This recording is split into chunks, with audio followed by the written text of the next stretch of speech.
It's Bold City Sports Talk with Rob Moccio. Hey everybody, welcome to Bold City Sports Talk. My name is Rob Moccio. It's my buddy Ben Ballowe, and we are on location today at Will Todd Barber Shop in Oakleaf. Ben, how you doing, buddy? Man, I'm doing awesome. Another wonderful world of college football this weekend. Nice. We got the ALCS, the NLCS. Yes. Coming at us in all shapes and forms. Whether you're ready or not, baseball season's coming to an end, sadly. So. Yeah, no, that's what I always feel like right now is like almost like the best time for sports. You know what I mean? Yeah. We got college football. We're in the meat now of a lot of schedules. Absolutely. We got NFL, man. We're starting to really see some of these teams start kind of like pulling away. Absolutely. What we're looking at for potential playoff. I know we're only in we're starting to see these off season. You're starting to see these off season moves come to fruition. Yeah, absolutely. So I mean, and for all intents and purposes, you're seeing that in the playoffs too with baseball. Yeah. So it's a sweet time of year, that's for sure. Oh, for sure. NHL is just starting off. Yep. NBA is coming around here. I think October 22nd, as I reported last time. Guys, let's get into it. Yeah. Yesterday, the big game of the day was on at noon. The infamous Red River rivalry. I said that right. Number 6 Oklahoma Sooners were able to edge out the number 11 Texas Longhorns 34-27. An exciting game, typical Big 12 game. Absolutely. Defense kind of was a little more stiff than usual, though. Wasn't one of those barn burners. Absolutely. It looked like, to me, in my honest opinion, a number 6 against a number 11, with Oklahoma taking the win. The biggest thing this year that has really kind of had me cracking up is this whole, horns down penalty. Yeah. For people that don't know, Texas, their go-to is hook 'em horns, and they put the horns up, and after touchdown celebrations, fans are doing it, horns up. Well, rivalry teams, what they'll tend to do is put the horns down, and this year, because we are in the this climate today, they decided that we're going to start penalizing horns down. It's kind of funny. I mean, what? These people aren't flicking people off. We're not doing gang signs or anything. This is a fun, typical sportsman-like kind of, what do you want to call it? It's honestly harmless, and more than likely what I can feel, what I feel is sure. if there's another team mocking what your team does for celebratory purposes, sure.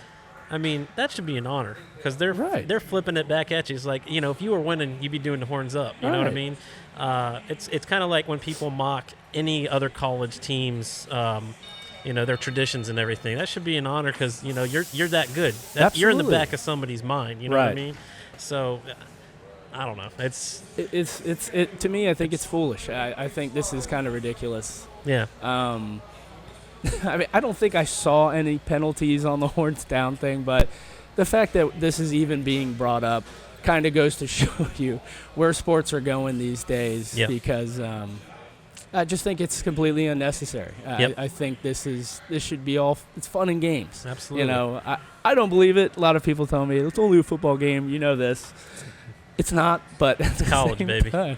It's college. At the same time, we shouldn't be throwing flags for what people should just kind of laugh off. I think this is tradition. Hilarious. It's college. That's what happens in college football. It happens in all sports. Right. All sports. And in all honesty, Oklahoma, Texas, what is it? Top 5 game every year.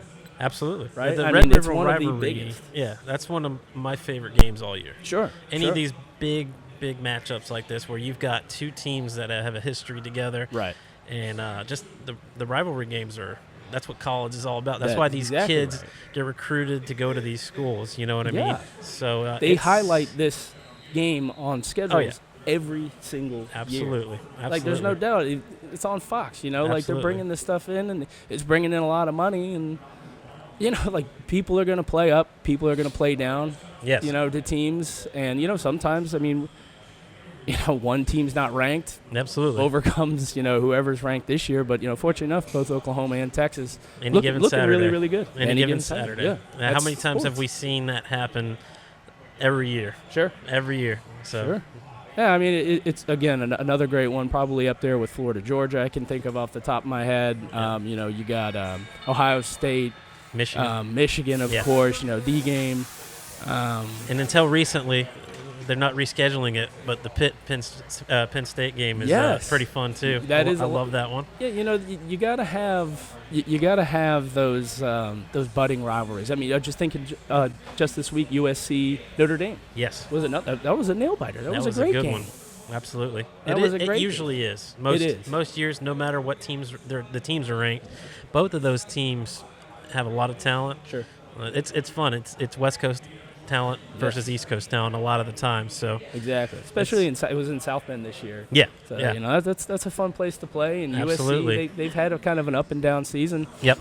But couldn't take. I think 30-27. Yes, I believe so. Yeah, it was a great game. On another note, we haven't brought up LSU yet, but do you think USC fans are wishing they had Ed O behind the? It probably would have helped. Yeah, behind the wheel there. I think Ed O was one. I mean, he brought back LSU. Yep.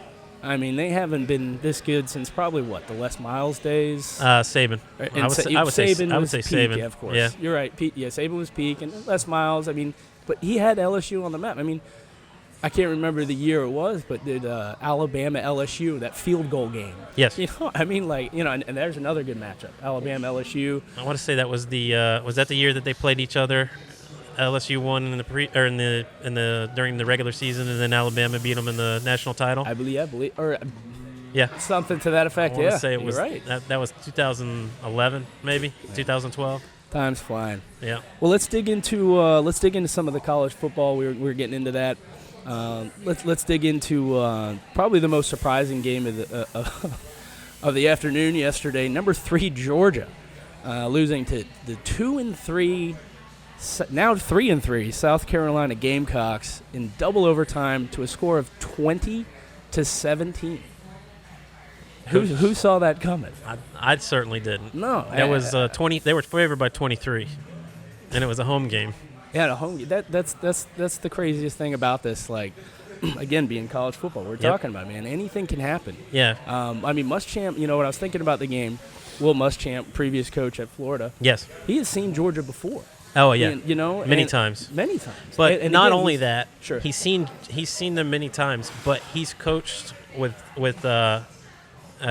he's coached against Kirby, several times. I think not only when Kirby's at Georgia, but when Kirby was at Alabama. Absolutely. So against previously named Mr. Saban. Yeah. Great game. I was one I wasn't paying attention to. Until halftime, and I was like, "Okay, is this really happening?" Yeah. And man, South Carolina, man, I don't know what Muschamp drew up on defense for that game, but he killed it. Yeah, what was it? 2 or 3 interceptions yesterday. 3. I want to say 3 turnovers. Yeah. I mean, that's not Jake Fromm. Jake Fromm is usually a very clean quarterback. Oh, absolutely. Takes care of the ball. Precision. Precision. Yeah. I mean, he throws a very good game. He'd be one of those guys that I'd love to have on my team, in any college format. Sure. Maybe even pro one day. You never know. I think he could be another guy that goes pro and does well. Maybe even Stafford-like. I don't know. And that, I mean, that's what they were saying. They said Fromm, is an undoubted first-rounder. Yes. Even to the point where Georgia let now Ohio State quarterback Justin Fields go, let him get in the transfer portal, as well as Eason out in Washington right now. Fromm must be doing a lot of things right if you've got 2 5-star quarterbacks transfer. That's crazy. It is crazy. And what's going to be awesome is to see after all 3 of these guys' college careers end, and see who ends up on top, because I think it could be any 3. Easy. That's a roll of dice. I think that's a roll of the dice, because I think all 3 of those guys. No, you're good. I think all those guys, respectively, are just masters of their craft. Sure. I mean, And the other thing is, it's kind of been selfishly, it's been awesome for college football because Justin Fields would be on the bench, and we wouldn't be able to sit here and watch him Saturdays playing for Ohio State and crushing it. Too, Props to them getting him in the transfer portal there, and then I think they're doing a heck of a job over there. Offensively, that team is putting up some numbers right along with LSU. And not even to mention, too, man. I mean, think about the coaching change. They lost Urban Meyer. Absolutely, last year, but the quarterback changes. I mean, you got to think that, prior to I'm just thinking the last, let's just say 10 years. J.T. Barrett. Yes. We saw Dwayne Haskins that 1 year tear it up now with the Redskins. I mean, hey, Washington, you got to start this guy. I mean, come on, Case Keenum, come on. He had Tate Martell fighting Fields for the job there, and that's right. And that's right. They lost him to Miami. Yes, and then not even that, but Joe Burrows. Yeah, and LSU was from Ohio State. I mean, they have really. Yeah. It's almost kind of becoming a QBU, not named Oklahoma or Purdue. Purdue. Yeah, but I mean, I'm thinking, last decade, years, absolutely. Look how many Purdue transfers have happened too. Because before Burrow, it was it Etling? He was a Purdue quarterback. I'm pretty sure. Yeah. You had the Purdue quarterback transfer bowl there between Etling and Austin Appleby back then. What was it, 2017, I think, or 16? You're probably right. I don't know. It was the hurricane year. I can't remember off the top of my head, but it was when they had to go play LSU at LSU because of the Hurricane Matthew. So it's the transfer portal, transfer QBs is basically college's free agency. It is. And it's pretty awesome in some retrospect, but in the other retrospect, it's you want to see your guys play. You want to see this guy wait in line. You want to see him come out there and take the team under his wing and tear it up. Sure. So it's painful watching them in other colors do it, but Yeah.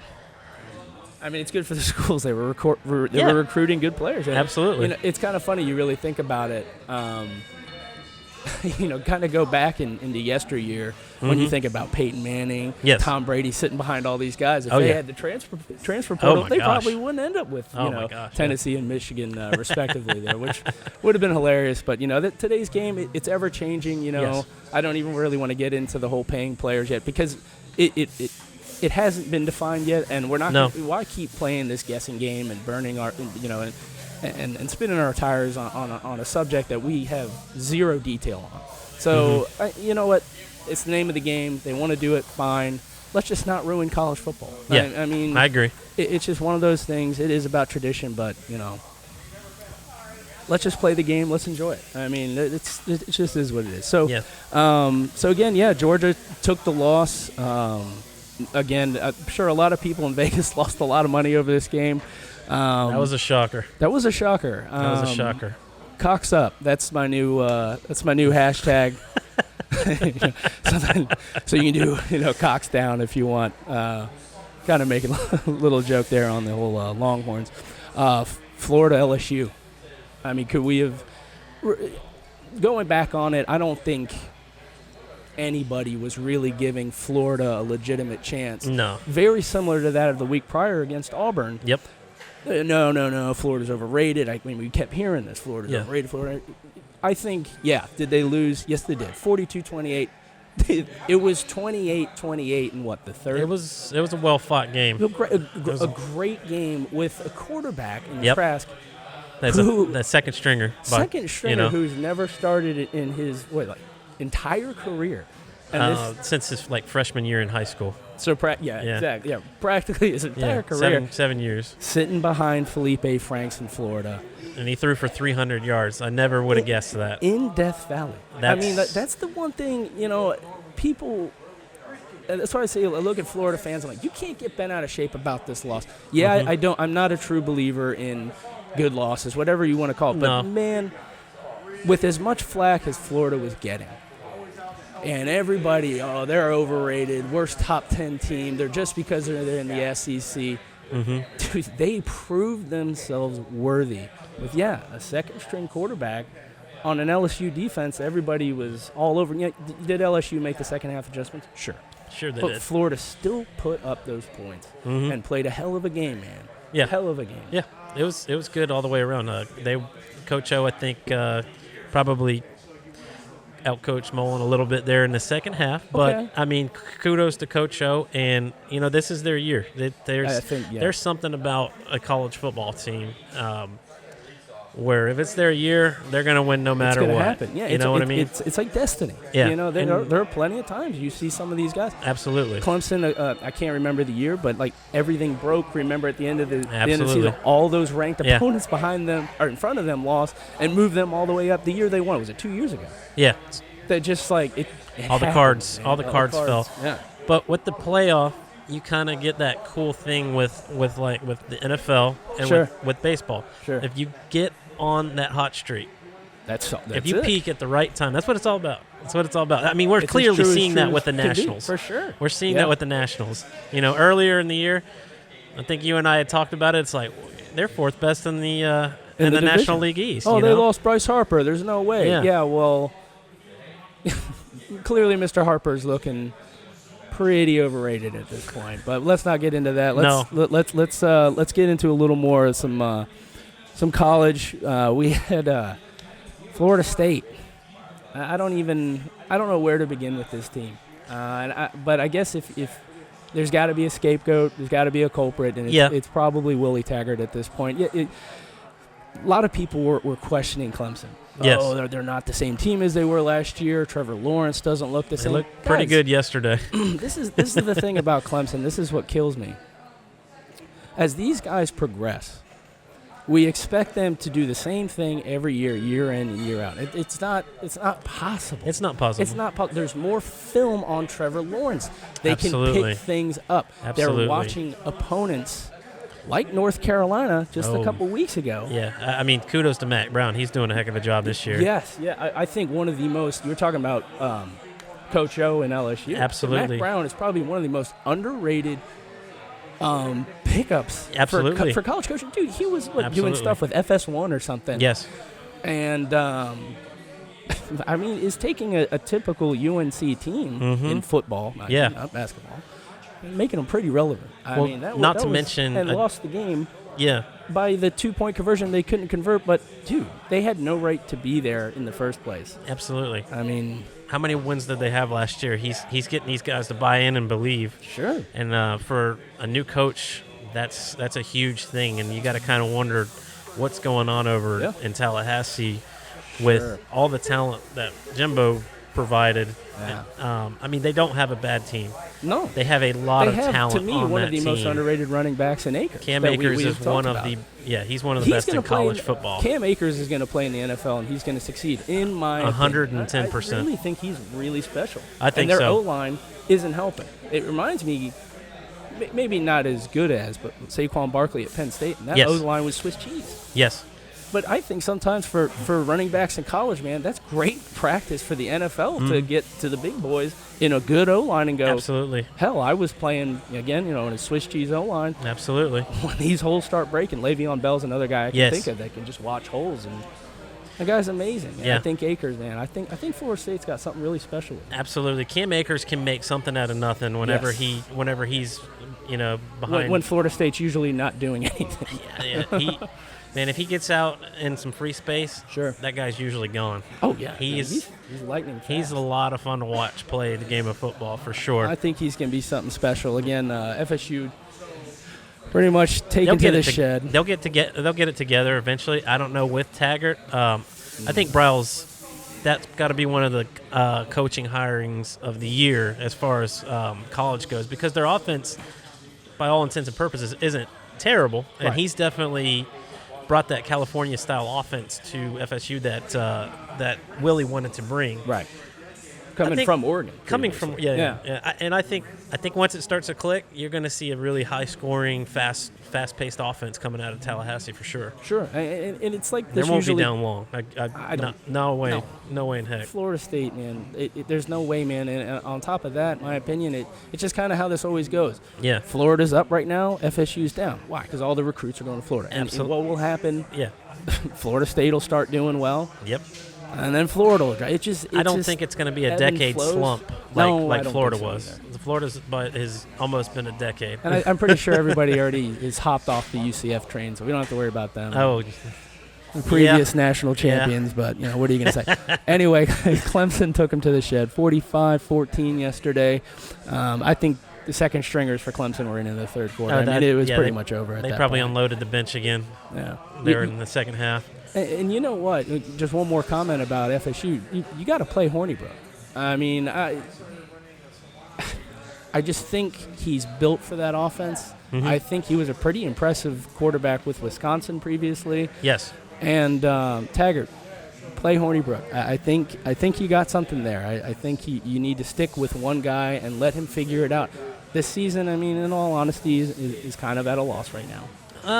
We're halfway. They could turn it around still at where they're at. I mean, they'll still make a decent bowl. They could still make a decent bowl game at this point.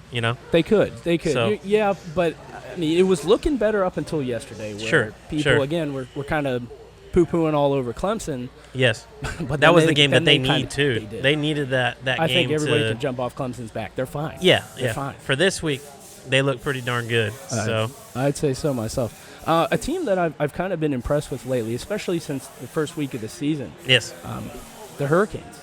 Oh. Miami on Friday took a ranked number 20 Virginia opponent down. They're very close in a lot of ways, in my opinion. They have a very good defensive line.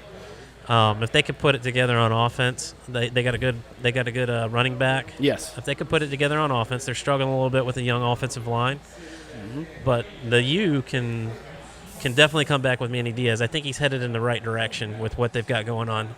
I think so. And I said Virginia Tech. I did mean my Virginia. My apologies. Yeah, that was a great game.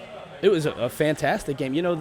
I think we had made a note of it. This is the fourth Friday in a row that a ranked opponent has lost to an unranked opponent. Yeah, it's the Friday upsets continue. It's because it is kind of a really, it's just like sports. Everybody's used to a routine. Absolutely. And you pull up a game a day early. It's one less day to prep. Absolutely. One less day to kind of practice, get in rhythm. Yes. Be prepared for what a prototypical Saturday game would look like. Mm-hmm. Miami did win 17-9. Yep. Not really sure why Virginia was ranked 20th to begin with, but Hurricanes at 3-3 have improved greatly from week one, and even then, I mean, made Florida work for it in week one. Yes, they did, and I think we're gearing up for a very, very good excellent matchup there between them and FSU. I think that rivalry game. That's another. That's another great game too. Miami FSU is always a good one. Yes. As they come out, as we're thinking on the top of our head, these games, they're just enjoyable to watch, and absolutely. More often than not, it doesn't even matter the rankings. Again, as we were talking about absolutely earlier. not. College football is just like that. It's a thing of beauty. Oh, absolutely. You can watch any game, and in any given day, somebody can upset somebody. I mean, look at these FSA opponents that are upsetting the Power 5 teams. Sure. That I mean, which one do we see this year? I mean, you could look at North Dakota State. I mean, they've been doing well. Appalachian State's a team. Oh, App State. They've been looking great this year as well. That's a team that's on the rise. But look at but they have been for a long time. Oh, Division II, the infamous year against Michigan in the Big House. Absolutely. Took them down when Michigan, I think, was number 5 at the time. You got to be watching out for Georgia Southern too. They got that triple option threat. It's true. Anybody with the triple option, man. Yeah. Like it's amazing. It's amazing that no defensive coach has mastered the triple option. Oh, if I was a fan of a team with a triple option team, it's very frustrating to watch, but when it almost clicks, infuriating. When it clicks, it's hard to stop. It's very hard to stop. Now, if you can prevent fumbling the ball, I mean, it works to an absolute champ. Sure. I mean, I can't tell you how many Navy games I've watched where they've been killing somebody with time of possession and rushing stats, but they fumbled the ball 3 times and didn't put it in the end zone, and so you have this like flip-flopped game. Yeah. And you're sitting there going, well, how did they have the ball for over half the game, but they lost? Well, they fumbled the ball on the 5-yard line, every time they got to the red zone. But when they don't do that, it's absolutely incredible to watch when it's functioning. But It wasn't even too long ago that I think Georgia Tech beat Clemson, right? Absolutely, yeah, yes. It's another triple option. They'd say they're trying to get away from it now, but Georgia Tech's known for triple option. Yeah, I don't know that Collins is going to run triple option. I think he's going to Who was the previous coach who had been there? What was off the top of your head? I can't think of his name off the top of my head. He was the former Navy coach. It'll come to us. Yeah, he was there forever. He was. As far as you and I go in our college football watching history, I can't remember a time where he wasn't there. Sure. No, it's very true. And you bring up that point that they upset Clemson. They also upset Florida State by a field goal. Yeah, that's right. So that's right. Yeah, triple option can be a defense's worst nightmare. Oh, it can be deadly. It can be deadly. Absolutely. Just to jump back on Miami, I mean, they found their quarterback. Yes. This Nakasi Perry kid he looks pretty good, man. Yeah. Miami has been struggling with some QB issues for a while now. They sure now. have. Yep. Who was it that started earlier this season? I know Florida, I think, had 10 sacks against them the first week. And I'm just like, oh, boy. Here comes another Miami season. Mark Richt clearly wasn't the man for the job when he was there. Just he was defensively. They have a good defense. But man, offense. But offense defense is defense wins you championships, but you need that offense to score you some points to get there. Sure, it's true, man. It's true. Another playoff potential upset was in Iowa City yesterday. Number 10 Penn State ended up pulling out the victory against number 17 Iowa. Hawkeyes took the loss 17-12. That was a really good game. Penn State, very similar to that of Florida. A lot of people kind of were like, oh, overrated who they played. And true, they really hadn't played anybody. Mm-hmm. But, man, that defense looks good. Very similar to that of Florida's. Yes, they're stifling. I think they're it'll be interesting. They got the meat of their schedule coming up. Again, Absolutely. They were at Iowa, which is a very tough place to play. Yes. At night, Kinnick Stadium. I mean, they showed one thing during the game that ESPN reporter Holly Rowe was standing on the sidelines at the bench for Penn State, and she turns around, and on her back, literally, is the fans. There's a wall separate, and she's like, "This is how close." Yeah. And I mean, an environment like that, that's a hostile environment. Be crazy. Yeah, that's one of the. Other than the big house. Sure. Well, that's not even fair to say either, because you've got the big house, you got the horseshoe. Sure. You got Iowa. You do. But, Penn State's no cupcake either. No. 105,000 strong? It's close to about 110, I think. That was 110, okay. But I know, good segue into where game day is going next week. They're going to Penn State for the whiteout game, which, when you want to talk about, maybe not against a rival, but Penn State whiteout game, that started the whole wear one color, unity, this whole thing. And that still to this day is one of the coolest games to see. Yes. They'll show those aerial shots. Everybody's in white. And that place just rocks. Oh, that's and that has been a hell of a game the past few years that I can think of off the top of my head. Absolutely, they go back and forth, and just it's a bruiser sometimes, and then sometimes it's an air raid. Last year they lost by, I want to say, 1 point to Ohio State. Mm-hmm. Who the year prior I think lost by a point again. It's been Penn State's story's been pretty crazy. Yes. Past few years, but the last time Michigan came to a whiteout, they got shellacked. Yeah. And what's really interesting about this, the last two times Penn State went to the Big House, they got shellacked. So this is going to be interesting to see kind of what team shows up. Michigan's been struggling. we kind of know this. How hot is Jim Harbaugh's seat right now? I don't know. Don't want to get into it because I think Michigan has he has so many ties into Michigan being a previous quarterback. Yeah, they're not going to just fire him. No, it's a little early, I think, to start firing up the fire bandwagon there for him.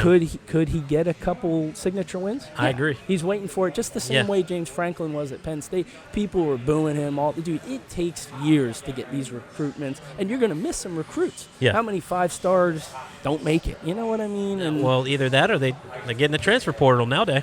That's a good point too. Yeah, people are losing people. Teams are losing. Solid players that they took a really long, hard time to recruit, and now they're just slipping through the fingers. But That's it. You're talking middle school at some point these days. You're talking middle school. So you think about that. That's over 5 years. It's just crazy. That's over 5 years that they put in some of these recruits and scouting them and everything. But I can't say enough how much this October gauntlet for Penn State is going to kind of it's going to prove, are they real or are they just kind of absolutely, they're just floating in that Big Ten and that kind of like middle 10 to 20 kind of ranked, absolutely, and an okay bowl, but I mean the name of the game right now is the playoffs. The 4 teams, they want to see you go undefeated. Absolutely, they want every win to be convincing. And I mean that's just the way it is. So that's just kind of piggyback a little more on Penn State. They took the game in Iowa City. Yes. Again, like we said, Michigan's going there next week. That's gonna be a fun one, man. Yeah. Then after that,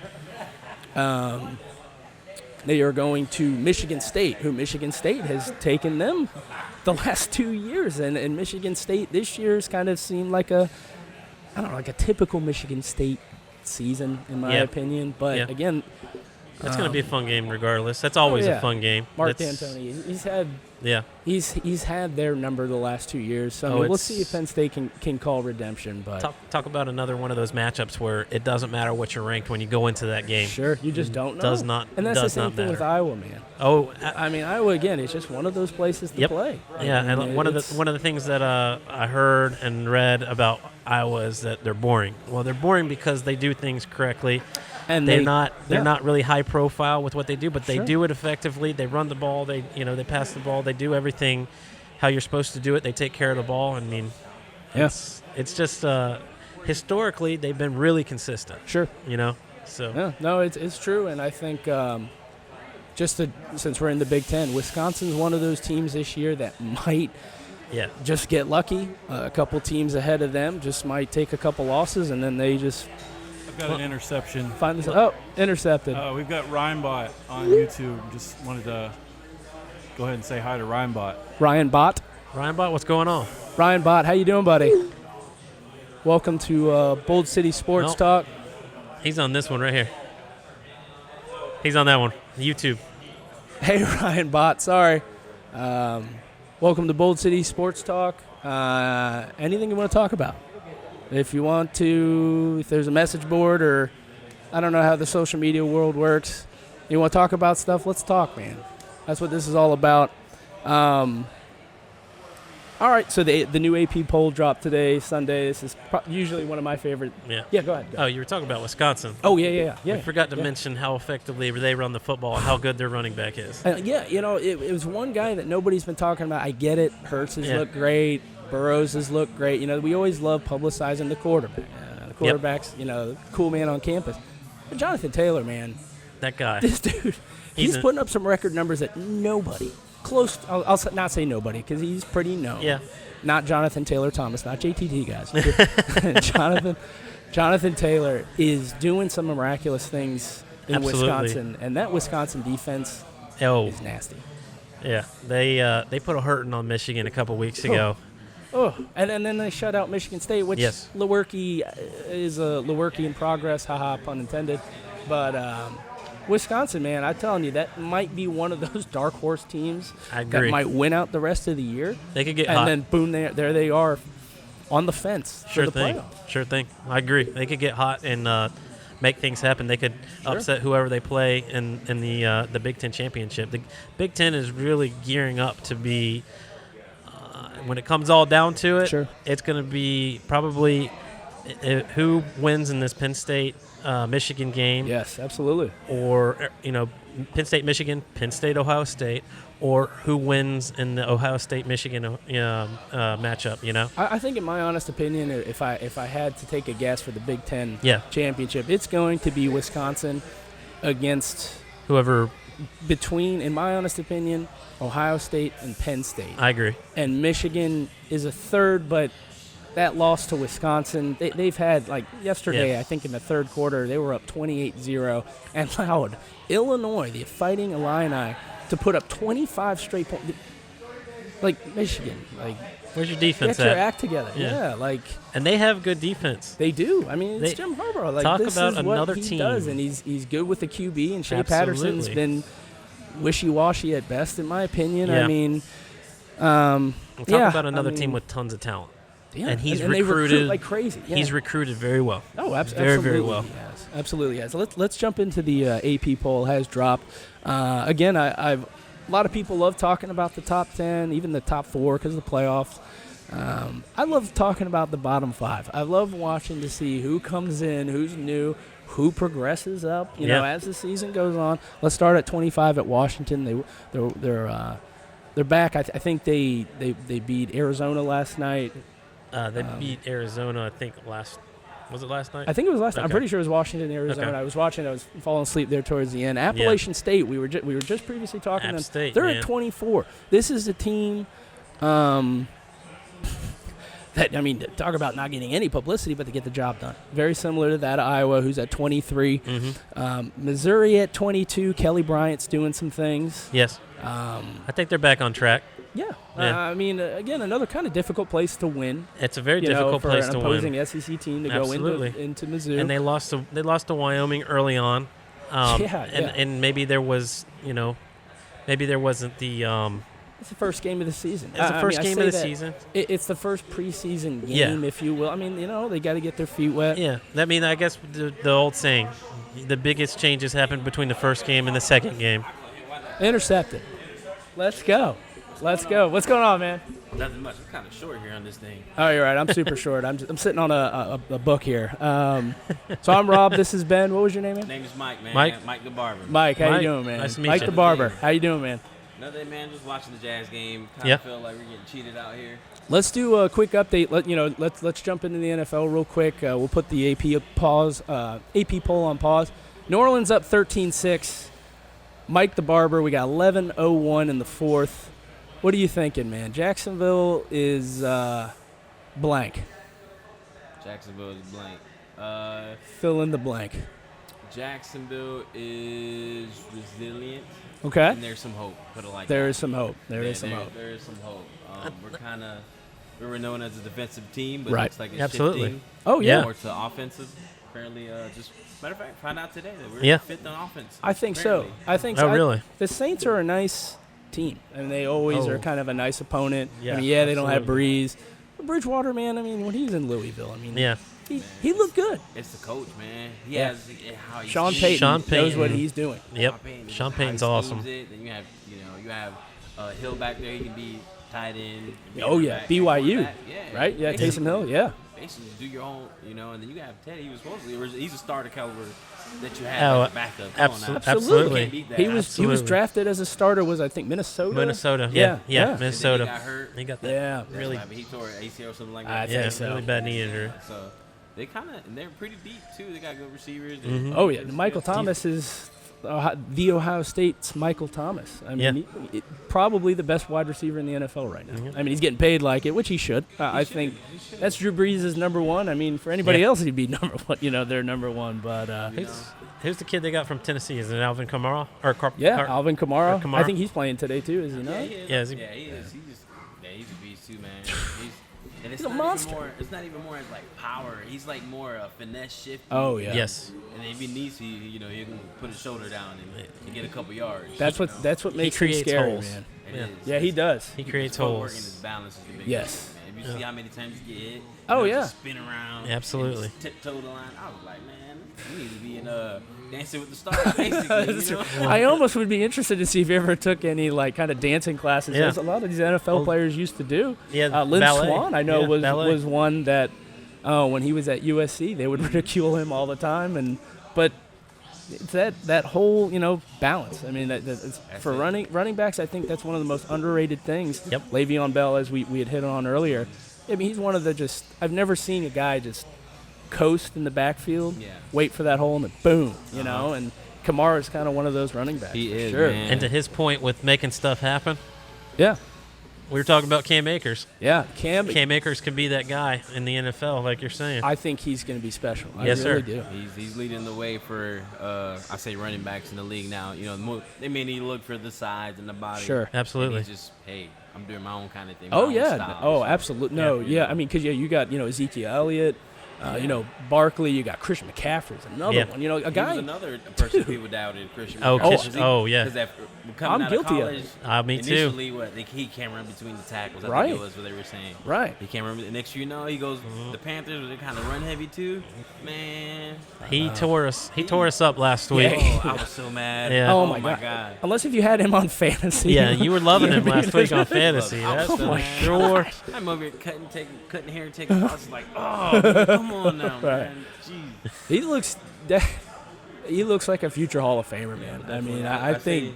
I say the Jags definitely moving in the right direction. I do too. I agree. I love the offense. I love the offensive production. It's quicker. Yeah, it's so much more fun. And maybe I don't want to put all the blame on Bortles because the O-line has had problems. We know that. Yeah, they were injured last week or last year. The play. Yes. And that's exactly what the Jaguars needed. I'm gonna say this. Shoot, please. It's not. I don't say it's neither. It's the belief in the quarterback. Okay. I would agree. I think the whole team just got tired of Blake Bortles. Think so? Just honestly, hey, we gave him what 4 or 5 seasons. I think they gave him. But they gave him that extension. Was it 3 years, $60 million? I mean, Yes. it's like They jumped too early. Yeah. They jumped the gun way too early. almost like they did with Foles. Oh my God. They jumped the gun way too early. Oh, When they no. did that, I was like, why would they do that? Because he had one good year. And honestly, I feel like they paid him, honestly, as I call it, hush money. The reason like why is because I've heard that. I like it. he's been there 4 or 5 years. Sure. Hasn't said nothing bad about anyone. Yeah, it's true. And at the end of the day, it's like, hey, you stuck, you took the licks, you didn't say anything bad. At least what we can do for you is pay you pretty good. He played the good boy quarterback. Exactly. You're just like, I'm going to go out there and try my best, and I'm not going to rip anybody apart. I'm not going to rip this organization. Sure. Exactly. And many times where he could have. Yeah. I remember in particular, I went to the Jags-Steelers game last year. Oh, yeah. And they threw a statistic up at halftime. How many times he got sacked, right? No, it wasn't sacked. It was how many seconds he had in the pocket. And it was until he was rushed. It's like 2.6 seconds. That's enough for Brady. Well, Brady's a machine. We know that. Yeah. Tom But Brady's a Hall guy of like Fame. Bortles, who came from UCF. I mean, let's be honest. Didn't see the competition that even a Tom Brady, if you want to say, saw. I mean, Minshew. To kind of backtrack a little bit to where we are today with the Jags, I love that he's got the happy feet. But man, I'm telling you right now, if the Jags were smart next season, they load up on that O-line or they trade for an O-lineman this year halfway through. They got to get protection around him. Tight end. Oh, I was gonna say tight end's another position of need. But he's been dealing with his hammy. Yeah. And then question. Sure. Yeah. Shoot. There we go. There was rumors saying about O.J. Howard and Bucks, maybe possible I trade. would take now, it. Ramsey wants to leave. He's still not playing. Need a tight end. They're both. That was one of my biggest things when they were talking about trading. I was like, we'll take the draft picks, but I would love to get a tight end in there as well. We got to get a player, an get- NFL-ready player. I don't. No, Definitely. absolutely. It's just. I don't know. At this point, with Ramsey, just let him go. But. I've been Which an is advocate tough. for that. I mean, and I believe he's got this year and then next year. And what led me to believe that this was going to happen is in the offseason, ESPN had this article come out where they asked Jalen Ramsey, where do you want to play? And this is it. He answered the question. And I'm like, if he wanted to stay in Jacksonville, he would give, the prototypical, if you will, I like where I am, I'm happy, I like Jacksonville. Yeah. I would much rather would have heard that. But when I heard, I want to go to Dallas or Tennessee, I was like, dude, he he's was just gone. blunt and honest with it. yeah. It was supposed to just. They had the podcast as well where he said it. I think there was a podcast Yes. going on where he sat down and out in the West, Yeah. That's kind. I felt like a little disrespecting myself as For a Jags sure. fan, As we should. come on now, man. Yeah. Really? Let's not be like, it's okay, Ramsey, Right. everything's fine. No, it's not. This is a team in flux. It's been in flux for a while now, and we want to see progress. And I agree with you. We're seeing it. Is it slow? Sure. But is it happening? Yeah, absolutely.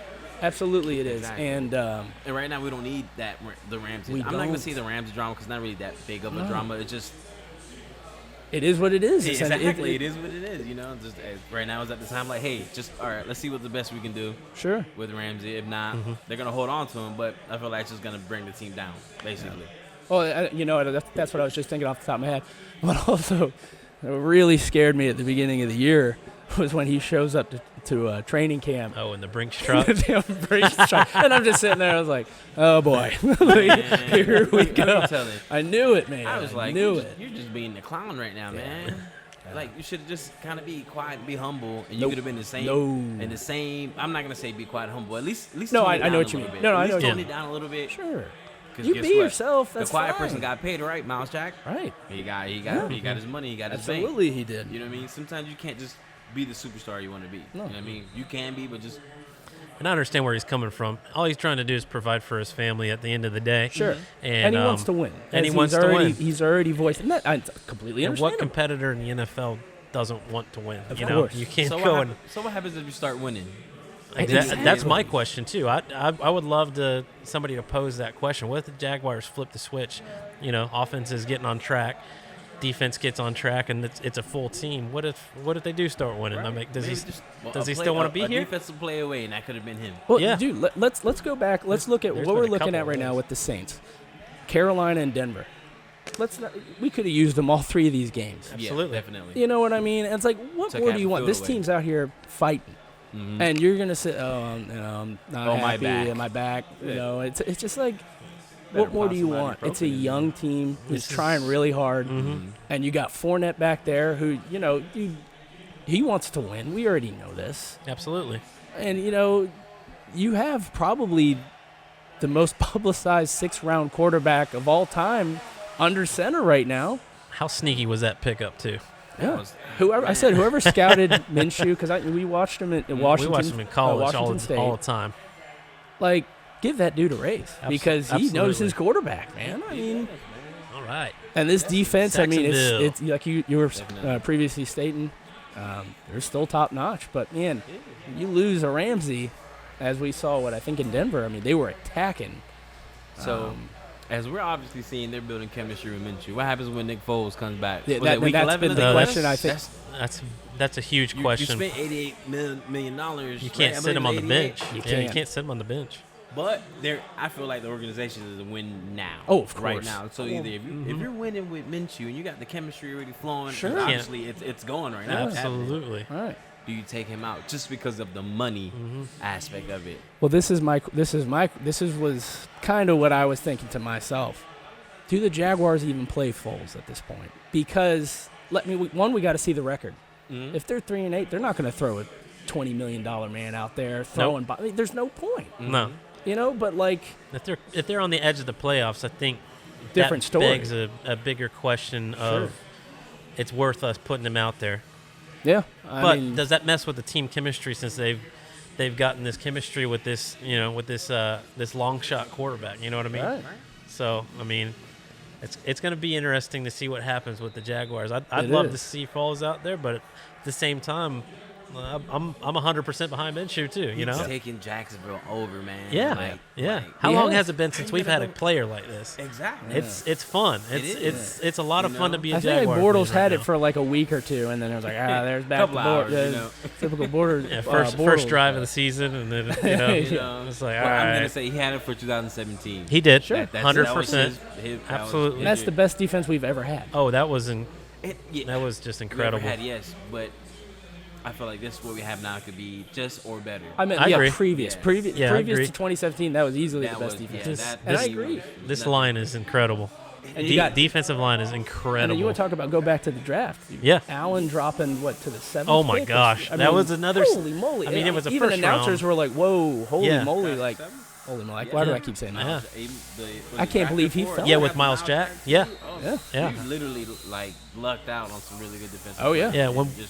When we got him in this past draft, I was like, I didn't know who they were going to take. You know, they were kind of on the fence with a couple of guys. Sure. And when it was him, I was like, I've watched this kid since he was in college and always said, this guy's underrated. He's going to tear it up in the NFL one day. Like, I just watched him kind of perfect his craft, and I was always like, I would love to have that kid on my team. So again, kudos to whoever scouted him out in college. Well, I'm sure he wasn't a 5-star. I think they were expecting him to go in the top 5, and he just fell. And then the Jags' great D got even better. Yes, definitely. And I think that that dude is going to be a stud. Yeah, because I agree. I Watching agree. him in Kentucky, Yes. that dude just kept getting bigger, bigger. Yes. And I'm like, oh my God. And Yes. Fast. He is so fast. Yes, he is. He's going to be special, man. Incredible guy too. Yeah, he does. He he seems like a super. One thing that I don't like, I'm not gonna say kind of bothers me is that I hear everyone around here, oh, Jags D this, Jags D is slacking. People fail to realize this is the new defense, man. Yeah. You got and on top of that, Ramsey's not here. He's the best lockdown quarterback in the NFL, and he's not playing. Your D-line, that's it. Linebackers are all different. That's it. Yeah, exactly. Yeah, Dante Fowler, they traded him last year. Yep. You have technically a hybrid defense now. Yeah, with Quincy Williams playing linebacker, he was a safety.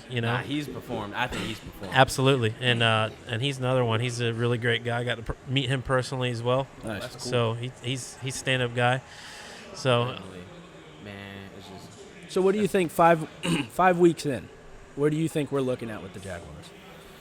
Or I shouldn't say 5 weeks in. I say within the next 5 weeks. What are you thinking? 5 weeks, record-wise, or? Yeah, like what do you think we're going to be looking at? I can't remember the schedule off the top of my head, but I kind of would like to say either 50-50 or up one. I want to say, just right there, still in the fight, because I think we have some pretty easy games coming up. Or I'm not going to say easy, but supposed to be easy. Yes. Yes. Nothing I don't feel like is ever easy for the Jags. Not in the NFL, that's for sure. No, that's true. Let's take a look here real quick. We're looking at the Saints right now. We got the Bengals, who they're just the Bengals. They're bangling around this year. I'll take the W on That's that a W. one. That's a W. The Jets. That's probably a W. That's probably a W. I want to say W. I want to say think defense is going to come through on that one. I think so too. Absolutely. I think so too. And Le'Veon Bell right now really kind of doesn't look like Le'Veon Bell right now, which a lot of people were expecting after you sit a whole season. Anyway, that's what happens. You get the rust. It's true. It's true. Made his money, but against the Texans, that's at home. No, it's in London. Oh, you're right. Yeah, That's the that one. one's in London. I'll get a W in that one because usually we win the ones out. We got a good support line over there. I mean, along with the fans that travel over there, it seems like another home game a lot of times. It boggles remember me. when they were talking about move the Jags up to London? Yeah. I was like, oh my God. We can't have that. We cannot have that. No, they're ready to have some riots or something going on here. And then we're playing the Colts at Indianapolis, but I don't know what the Colts are. Man, I kind of keep tabs on them. What are you thinking? Yeah, Brissett's not has bad. an arm, and Brissett reminds me a little bit kind of like Big Ben, the stature. Absolutely. He has an arm. He can sling. Oh, he does have an arm. He played really well at NC State. Yeah. And then you have the offense, their offensive line. Yeah. Marlon Mack, I mean, he's a respectable running back. I mean, he's pretty good. I'm kind of 50-50 on the Colts, to be honest with you. Yeah. I say if we do lose, I say maybe by a field goal or touchdown. It's going to be a tight game. Sure. Yeah, I mean, that's up and coming. You got the Titans. But I think in the next, I think within the next 5. I don't think any Jaguar fan. Oh, man. I don't. Yeah, it's like kryptonite for us, right? They are the kryptonite, and they've ruined a lot of seasons for us. Man, when Henry ran that 99-yard on that one, I threw the remote so hard. I'm done with this. That dude is just like, he's one of those guys I look at. I'm like, that's a superhero. Oh, yeah. That man is so big. Yes. He's a criminal. He's a villain. He hurt my feelings. Man, I was so upset when that happened. Like, I didn't watch the highlights. I mean, I was mad, bro. Sure. I was like, I didn't want nothing with it. I didn't even watch no more. This is how bad it was. I didn't even watch no more football games the rest of the day. I was so upset. Oh, yeah. Yeah. It happens, man. It happens to me all the time. Like, well, that's enough for the day. Click. It crushes you.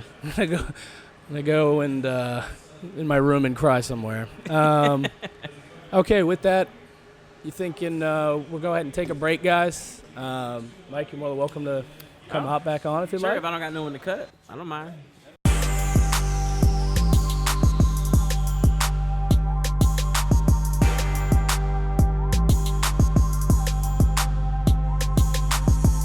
Okay, guys, welcome back to Bold City Sports Talk. Again, my name's Rob. It's my good buddy Ben. We left off. Jags lost. Lost 13-6. Saints ended up taking it. Jags are down record-wise 2-4. Let me let that sink in for a little bit more, and then we can jump back on that train once Mike joins us again. before we left off on was the AP poll dropped. Let's jump into that again. Washington, the Huskies again at 25. App State makes their first appearance. I gotta say, probably in a long time. At 24. Yeah. Iowa after the loss against Penn State. 23. Missouri 22. Again, another team. It seems like it's kind of found their footing. I mean, they're on the up and up. They could. Kelly Bryant's a good quarterback, and I agree. I feel like they beat South Carolina, who just beat Georgia. Missouri might be onto something. Cincinnati's look good. A lot of people are talking about Cincinnati. Yes. The only loss they have against was Ohio State. Ohio State, yeah. Who's creaming everybody at this point. How about Minnesota? Minnesota Golden Gophers. I think Flex got them playing pretty good this year. And again, this is second or third year I want to say as coach. I think and so. Again, you got to let these coaches recruit, get a couple guys in, start believing in the scheme, get the practices in. Mm-hmm. They look like they're coming up. Absolutely. They look like they could potentially kind of start making some noise in the Big Ten, especially in the West, where essentially Wisconsin's running away with it. I was fixing to ask you, what are your thoughts on that game when they match up against each other? Could this be an upset? Do you know where it is at by any chance? I honestly don't know. Now that we're talking about it, and I realized that they were undefeated yesterday when they were playing, that makes that game that much bigger. That may determine the winner of that side of the Big Ten. That's going to be November 30th, and that is at Minnesota. Ooh, that could be fun right there. That could be very fun, actually. Another Big Ten team to watch. Southern Methodist at 19.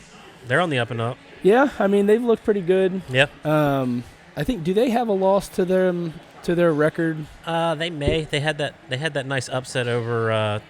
They had that nice upset over TCU, correct? That's right. With that, let's just blow through this real quick. We got Baylor at 18, a team I feel like nobody's talking about, 5 or 6-0.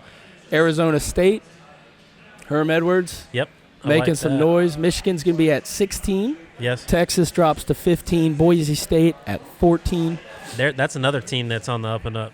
I mean, Boise State. Yeah, I think they crack the top 10 at some point this year. They could very well. Another team that things just might break right. Yes. You got the Utah Utes at 13, Oregon at 12, Auburn at 11, Georgia at 10. They dropped to 10 after that loss against South Carolina. Florida drops to 9. Again, rightfully so. They shouldn't have dropped out of the top 10. That was a great game against LSU at LSU. Notre Dame at 8. Penn State moves up to 7 after previously being 10. Wisconsin 6, Oklahoma 5, and then the top 4 right now we're looking at the Ohio State University. Clemson Tigers at 2, Clemson Tigers at 3. LSU jumps to 2, Alabama 1. I like that. That's a solid AP poll. It's pretty interesting. So we just got to go ahead. I honestly think that LSU probably made a case for themselves to be number 1 with some of those wins that they have. Sure. On their record, they got a pretty good ballot there. Yeah, man. But that Alabama LSU matchup's going to be incredible. That's going to be a fun one. We got intercepted, guys. Let's get you on the show. How's it going, man? Hi guys, how you doing? Good, buddy. Good. My name's Rob. This is Ben. What was your name, man? My name is Fareed. Fareed? Fareed? Yeah. Bingo. Fareed, how you doing today? I'm doing well. All right. What are we talking about, man? I did just recently bring up the Jags lost 13-6. We talking Jags, or what do you want to talk about? When it comes to the Jaguars, it's becoming a recurring theme. Yeah. They build you up only to let you down. It's sure. It's kind of like that dad that always says he's going to come take you to the park, and yes. you're looking forward to seeing him, and then he's like, you have your clothes on, you have your bags packed, and then he never shows up. You're all pumped. Yeah, It's the first quarter. He's coming. No big deal. Yeah, we got Foles going to do great. And man, all of a sudden, one touchdown. What did the touchdown cost us? Exactly. A collarbone. It's like, what did it sell for Avengers? What did it cost you? Everything. Yep. Yeah. No, I think that's a fair point. I think every year us Jags fans are sitting there going, this is it. This is the year, one step forward. But that one step is just kind of in inches, making its way to a whole full step. But, I mean, I don't know. What do you think? Do you like what you're seeing at least this year? I feel what Jaguars are lacking is a complete game. We have a game where the defense plays well and the offense is out of sync. Like today, the offense is kind of out of sync. Right. The defense played pretty well today. Sure. Or you'll have a game where the offense is playing well and the defense is out of sync. Right. And I think that's what it's been the last 2 games has been more on the defensive end than the offense, because the offense is doing their thing. Right. Yep. You know, up until today, Moccio, I believe, had 9 touchdowns, only 1 interception. I believe he threw 1 today. Yes. Yeah. Yep. He threw 1 today. Considering that's still not bad. For sure. Yeah, for a rookie quarterback. Yeah. Absolutely. Jaguars have a top 5 offense with a rookie quarterback, but no one's talking about us because we're the Jaguars. Yes, sir. Exactly. So, we kind of get used to being the forgotten of the league. Absolutely. The only time they love us is when, we're going to the playoffs, we're beating teams we're not supposed to beat, Right. But when you go back to like the Blake Bortles years, I know his name is not supposed to be said in this city. No, it's old bold Bortles, yes. Yeah, yes. I call him old Blake the Flake, because he'll flake out on you. That's got to be the That's best good. one I've ever. I like think that. I've heard. That's good. Like when going back to that game when we played the Patriots, it's What, like, last year or 2 years ago? Well, 2 years ago. Yeah. We're going back a little farther. Okay. I hate that game. I hate talking about that game. yeah, but that let's was let's painful. open up we the gotta rip wound. the Band-Aid off. You just gotta rip it off. Sometimes the heel, you have to rip the old. Yeah, right. Give it some air, let it breathe. Absolutely. Go ahead. Yeah, for sure. The Jaguar, like going back then, it's like when they re-signed him to that long-term deal after that playoff game. I was just like, he had one good year, and his best year, he also led the league in interceptions. Right. He had 35 or 36 touchdowns. That's why they gave him that hush money. That's right. As Mike the Barber previously stated, absolutely, it was the hush money. It was, you've been a good QB, thank you. And, with me, it's like, okay, that was like, why not use the franchise tag? Yeah. Sure. You could have had a let's prove it year, but they didn't even No, they jumped right into things. Just it's kind of funny that you say that, because I said that about Nick Foles. Who was up against the Jaguars to get Foles? They just throw him this contract, boom, there he is, $60 million. Like, where's that coming from? The Jags haven't been spending money, and they're like, oh no, we got to get our quarterback. We got him. Well, you know how it is when you're one of those lower market teams. Sure, you gotta overpay a little bit. You have to. And it's not like if you're a lower market team and you're winning. Right. We're a lower market team and we're, kind of either at the bottom or in the middle. Yeah. So, But the thing is, the Jags, for their fair share of mistakes that they've had in the draft, they've Maurice Jones-Drew. Yeah. At UCLA, who was really talking about him? Yeah. And he was a second rounder. They had Mercedes Lewis in the first round for that draft. I think they came out the same year, both on They the did. UCLA Yes, they did. teammates. Absolutely. Yep. And Mojo was great. They had Fred Taylor. Fred Taylor was great at Freaky Florida. Freddy. Ended up being even a main staple for the Jaguars for years. They've had good drafts. I'm waiting for D.D. Westbrook to do something. He's like sitting on my bench on my fantasy team, and I'm just essentially like, what's going on here? But D.D. needs to wipe the butter off his fingers. yeah. He's a good slot receiver. I don't understand why he's receiver. just not being – it's just underutilized completely. But what worries me, and this is my biggest concern for the Jags this year, is more and more film is going to come out on Minshew. And did we see that today? Yeah. Yep. Did we see it? It's kind of scary. You're starting to see that with Minshew. He's a smart quarterback and he's Yes, accurate. he is. So if you try to beat him with a cover 2 or a man, Sure. he's going to put the ball where it needs to be. Absolutely. If And you we've try- seen that. If you try to use a zone on him, he's going to pick you apart. Yeah. What they did today were we're going to go ahead and we're going to blitz him every play. Yeah, I know. So it's like they kept an extra man in the box and like they were getting to them. And, that's a great point, because that's what I was just talking about. He's got the happy feet and he's able to extend the play. The problem is that O-line is very suspect, for lack of a better term. And if they keep getting him running, man, or he gets hit one good time and they punch him in the mouth, like that might do it, and he already has that knee, that's kind of. Yeah, I know. Yes. Yeah, I think that happened in Denver, right? Yeah. I think I was like, come on, no. So, and then I think who we have behind him, Josh Dobbs. Yeah, they got him from the Steelers, previous Tennessee quarterback. So it's like what Josh is going to be like. Okay, our offense is going to go from what it is now to what Denver had when they had Tim Tebow. Sure. Yeah. So that's Josh. That's what he's not a passer of the ball. No. He's more Dak Prescott without the passing ability. Yeah, he reminds me of is Teddy Bridgewater. Exactly. It's just like, is he a quarterback? Yes, technically he's a quarterback, but he's a manager of the game. I mean, that's like, and I don't mean to sound cliche or anything, but it's true. Like, these guys, like I don't know, they can either ball out or they could just be good quarterbacks. That year with Boulders was just a manager of the game, right? Like old B. Johnson or old Brad Johnson. Sure. He won't win the game for you, but he won't lose it for you either. That's true. That's good. Oh, God. So the Kirk Cousins of the world. Just these guys that, they're not flashy. Fitzpatrick. Man. Another one I can think of off the top of my head. Fitzpatrick has made an honest living off of being that guy that can manage the game. Yeah, but he'll have that 1 or 2 games a year like, oh, my God. Yeah. Was it week 2 last year he comes out and he's Mr. Cool? And I'm the like. thing is, he doesn't, and how he fools you is by, it's not, okay, he has a game here, goes 3 games. No, he'll have like 3 string of games where he's on fire. Yeah. And you're like, Fitzpatrick is back. The magic is back. And then he has a game where he throws 17 interceptions in one game. Yes, that's exactly right. And then, now you're mad because you don't sign him to, you didn't sign him to a big deal, but you don't sign him to, man, we're paying you starter money, but you're a backup. Yeah. Well, that's what kills me with the Vikings this year.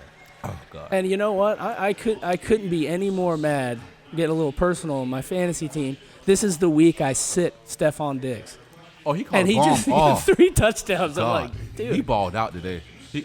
He balled out. It was like, was anyone guarding him today? Like, who was on him today? Dude, Diggs is so good. And I was reading all this stuff about, the New England Patriots could trade for him. Can you imagine Brady and Diggs? Oh, man.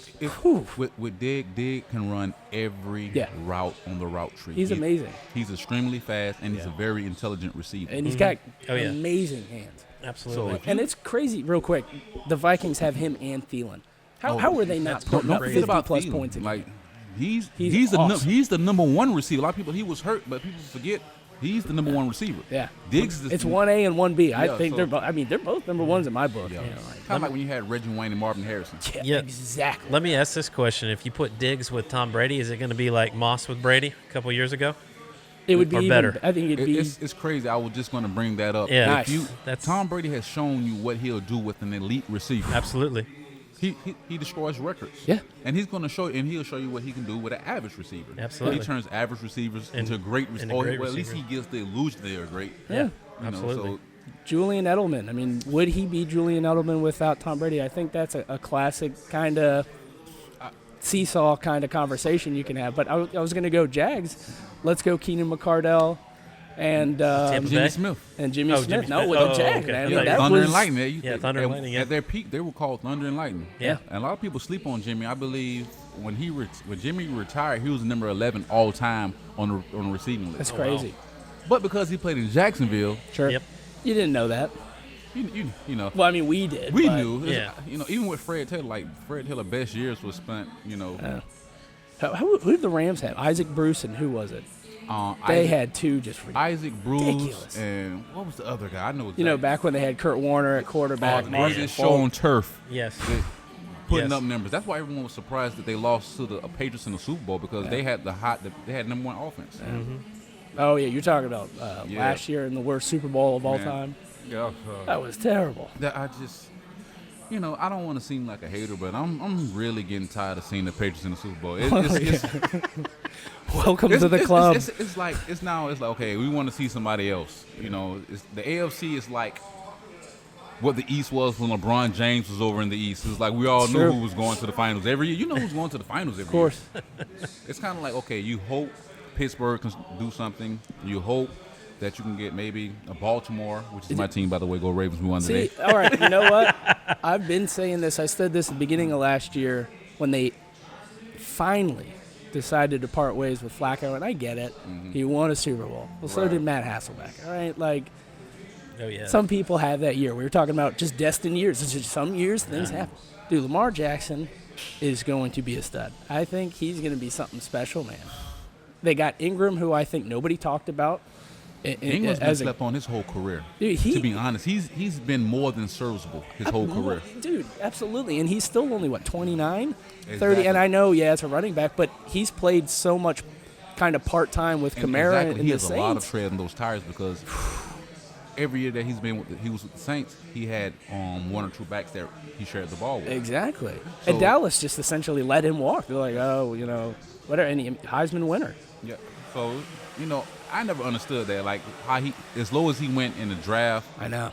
And then you've seen his ability, but the Saints have their offense isn't really predicated off of, type 2 tight end sets. Not at all. Yeah. Off I formation, I don't even know. What does Sean Payton even tell Drew Brees?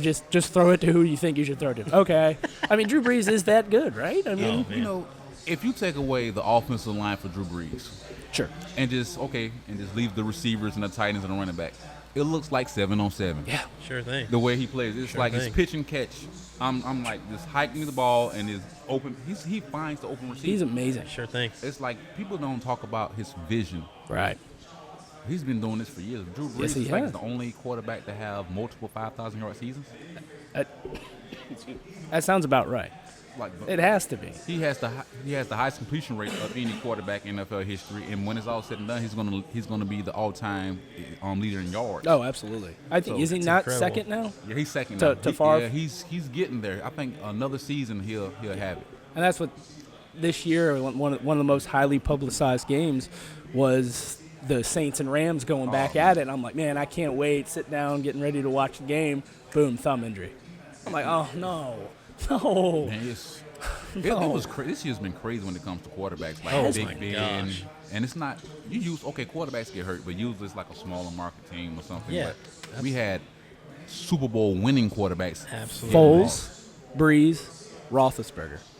All gone within 2 weeks? 1 week even? 1 week, I believe. I believe you lost. Foles, I know, was the first quarter. Yeah, you lost Foles the first game, right. and then with Ben and Breeze, I believe they both got injured on the same Sunday. I thought it was the same week. The same week.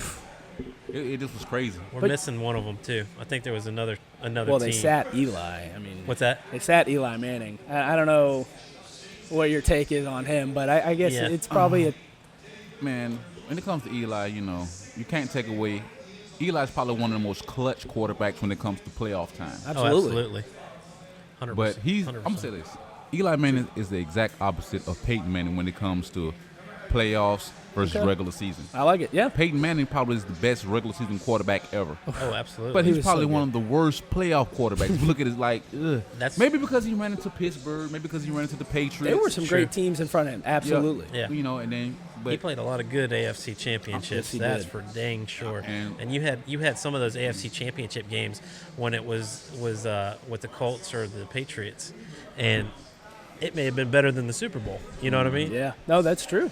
Getting back to your Ravens, I remember a couple of the AFC championships. I think they played the Steelers one year, and that was like one of the games of the century. Listen to me. I respect the Steelers, but Sure. I'm a Miami Hurricane fan, and I hate Florida State. I hate the Steelers. We can talk some college. I'd love to the talk some college. We Steelers. love college. When it was 2 years ago, Antonio Brown at the goal line, C.J. Mosley meets him. This is C.J. Mosley. Right. First round stud linebacker. He meets him. Yeah. Stops him. I'm like, oh! Yeah. You let Antonio Brown push you into the end zone, reach the ball. I was crushed. It's so hard. People don't like. I play football, so I understand how hard it is. Cool. Like the further you go and the deeper you go, it's easy to lose in the first round of the playoffs. Absolutely. Then it is okay. You get to the AFC Championship game, you right there, and this is. To kind of piggyback off that a little bit, do you watch baseball at all? Oh, I watch it, of course. The A Dodgers. great analogy. That's where I was going with this. Is you had the Cardinals and Braves, right? Game 5. And the Cardinals are up 10-0 in the first. You're essentially, as a Braves fan, going, this is probably a loss. Yeah, it's over with. And then you have the Nats and Dodgers go into the ninth. 10 innings. 10 innings. Yeah, You're 10 right, excuse me, 10 innings.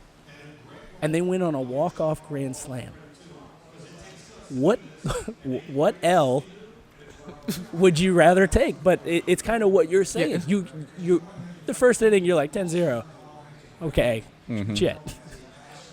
Or you're a Dodgers fan. You've been waiting last 2 years in the World Series. Yeah. And then you're the ninth inning, and you're gearing up. You're ready. We're going to play the Cardinals. Nope. Break the record, hit more home runs than any team ever had hit in the regular season. Scored more points, more runs than any team had. And you have some of the best bats.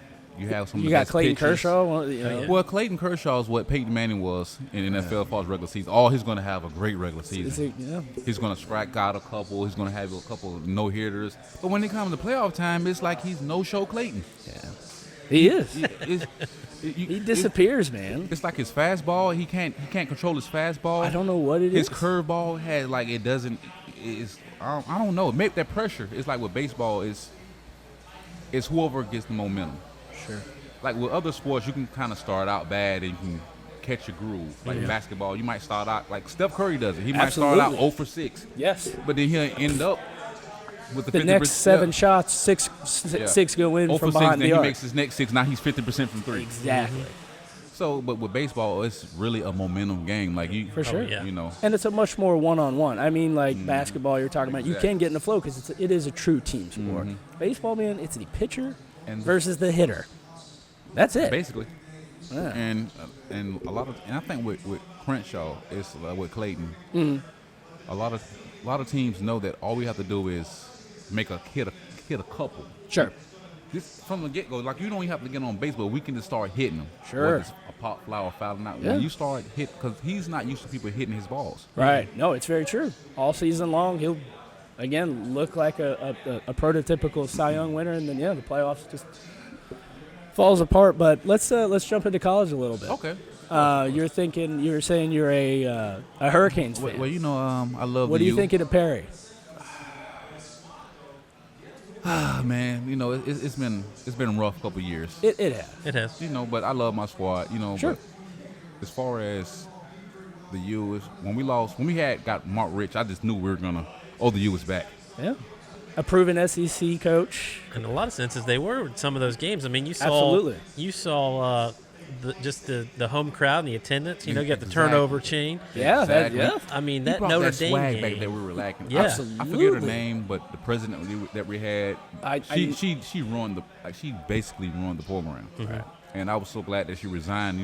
The boosters they tired of. They were just like, this is Miami. We have 5 national championships. Sure. We have more national championships than any team in Florida. Absolutely. Yes, they do. We have a rep. We have a coach over here, and like you're destroying it. Look at the guys who've come from Miami Oh, to succeed in the NFL. yeah. Man, you could just of course you have the big couple. You have Ray Lewis, Ed Reed.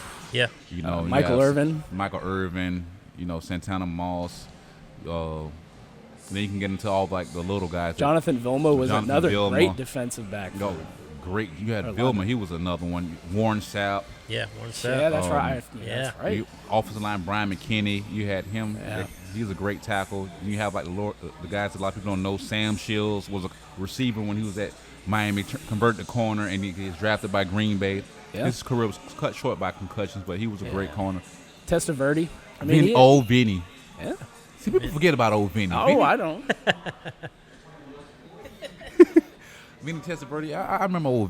I'm not gonna say I remember Vinny. He was there, before I was born. Right, but I'm one of those guys that when you love a team, you study the history of of course, who's played for That's them. a true fan. Man. Yeah, all the way. Yeah. But with us, I felt like when we had Rich there, we were gonna do some things. But he resigned, and the rumor is that they wanted him to fire his son. He didn't want to do that. Right. But I understand. Sure. But if he stays retired, then I won't be upset. Okay, you were done with coaching. But if he comes back and coaches another college program, I'm just gonna be like, Miami did it again. Right. We're starting to turn to what the Jaguars are. It's a major disappointment. But who I like is who did Miami hire? I know he was the defensive coordinator from Miami. What's his name? Manny Diaz? Manny Diaz. Yeah. I like him. I like the hire. I think you want to talk about the swag thing and the turnover chain. Well, He's the history been there too. through all of that. Yeah. You know what I mean? History. And he started out as a recruiter Manny Diaz is like. You know, he used to work at ESPN. Funny enough. Yeah. Really? Yeah, he worked at ESPN with like some pencil pusher or something for ESPN. He was putting together I think he was putting together like the clips. Yes, yeah, he was like everything. all editing. I know. I heard about Yeah. that at the beginning of the year when they went into his history. I was like, I think he worked with Ryan McGee. Really? I think it was McGee. Huh. I think it was Ryan McGee. They worked together at ESPN together. dang. I think Miami, man. I think they got their quarterback now. I think they got that situated again. They played Florida pretty dang tight, who's now proving to be a really good team. Like, everybody's kind of jumping off their backs now.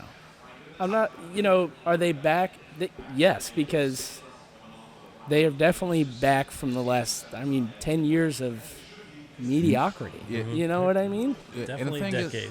And the thing is, with Miami, Sure. it was like we had a stretch of 4 or 5 years where we'll start out 6-0, Yes. 7-0, and then we'll be top 10, and then we'll they? lose a game we're not supposed Yeah. to. We'll lose to Georgia Tech. Yeah. And not just lose Right. badly. And then we'll lose to a team like Virginia, which I'm glad we beat Virginia, who was ranked. We beat them. Yeah. Which, by the way, that's that what was a great game. That was Oh, a great God. game That on was a Friday. great Yeah, game. it was great for somebody who's not a fan. I understand that. I understand The that. whole Hey, a win's a time- win, as they say. I take it. I take As it. cliched however as it goes. might be, a win is a win. And in Hey, that no. case, man, for a number 20 Virginia team, Yeah. And come they always to have Miami, a good defense. Miami's D showed up. Yeah. They Which- definitely did. Yeah, and the defense, which was supposed to be our strength, the defense has been kind of lacking this year. Sure. Which I understand. We had a couple injuries. We lost our starting linebacker. We have 2 of our defensive backs are out. We're starting freshmen on defense, but Y'all's defensive line is incredible. oh yeah, Yeah. Yeah, that's NFL caliber. Well, we had a good what they call it? Not I'm gonna say draft, but recruited well 2 years ago. Yeah. Absolutely. When Mark Rich was there, Mark Rich is a master recruiter. There so- was no doubt that there was really good recruiting classes while Rick was there at Miami. Oh. That is for sure. You go back to Georgia, like you said, he is a proven recruiter. Yeah. Mastermind. Man. Absolutely mastermind. Some of the talent that he's gotten that came through Georgia. Even at Miami, he's bringing that swag back, like you said. Yeah. And let Diaz, we were talking about this actually earlier, let him get a couple of recruiting, next 3-4 years, they're going to be big No question.